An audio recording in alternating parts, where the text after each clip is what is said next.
എണ്ണ തേച്ച് കുളി.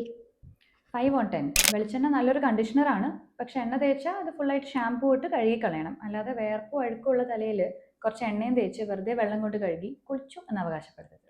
ചെമ്പരത്തി താളി. ചെമ്പരത്തി താളി മൈൽഡ് ഒരു ക്ലെൻസറാണ്. സോ 5/10 റെഗുലർ യൂസിന് ഓക്കെ ആണ്, ബട്ട് ഓയിൽ തേക്കുന്ന ദിവസങ്ങളിൽ ഇത് മതിയാവില്ല. എല്ലാ ദിവസവും തല കഴുകുന്നത്. നന്നായി വേർക്കുന്ന ഒരാളാണെങ്കിൽ 9/10. താരനുള്ളവർക്കും നല്ലതാണ്. തലയിൽ സോപ്പ് ഇടുന്നത്. 4/10. ബോഡിക്ക് യൂസ് ചെയ്യുന്ന സോപ്പ് സ്കാൽപ്പിനെയും ഹെയറിനെയും കുറച്ച് ഡ്രൈ ആക്കാൻ സാധ്യതയുണ്ട്, ബട്ട് പ്ലെയിൻ വാട്ടർ വാഷിനേക്കാളും ബെറ്റർ ആണ്.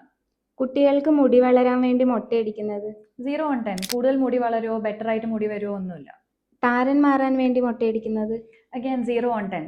താരൻ എന്ന് പറഞ്ഞാൽ സ്കിന്നിന്റെ കണ്ടീഷനാണ്, മുടിയുടെ അല്ല. മുടി വളരുമ്പോൾ വീണ്ടും താരൻ വരിക തന്നെ ചെയ്യും. പിന്നെ താരന്റെ മരുന്നൊക്കെ തേക്കാൻ ഒരു പക്ഷേ മുട്ടയടിച്ചാൽ കുറച്ച് എളുപ്പമായിരിക്കും. മുടി തോർത്തിൽ കെട്ടിവെക്കുന്നത്. ലൂസായിട്ട് കെട്ടുവാണെങ്കിൽ 5/10. നനഞ്ഞ മുടി പൊതുവെ കുറച്ച് ഡെലിക്കേറ്റ് ആയിരിക്കും, പെട്ടെന്ന് പൊട്ടാൻ ചാൻസ് ഉണ്ട്. ടൈറ്റ് ആയിട്ടൊക്കെ കെട്ടിയാൽ നെറ്റി കയറാനും സാധ്യതയുണ്ട്. മുട്ടയുടെ വെള്ള തലയിൽ തേക്കുന്നത്. 0/10. മുട്ട എടുത്ത് പുഴുങ്ങി കഴിച്ചു കഴിഞ്ഞാൽ നമുക്ക് വേണ്ടുന്ന പ്രോട്ടീൻ കിട്ടും, നന്നായി മുടി വളരും. ഉള്ളിനീര് തലയിൽ തേക്കുന്നത്. അഗൈൻ 0/10.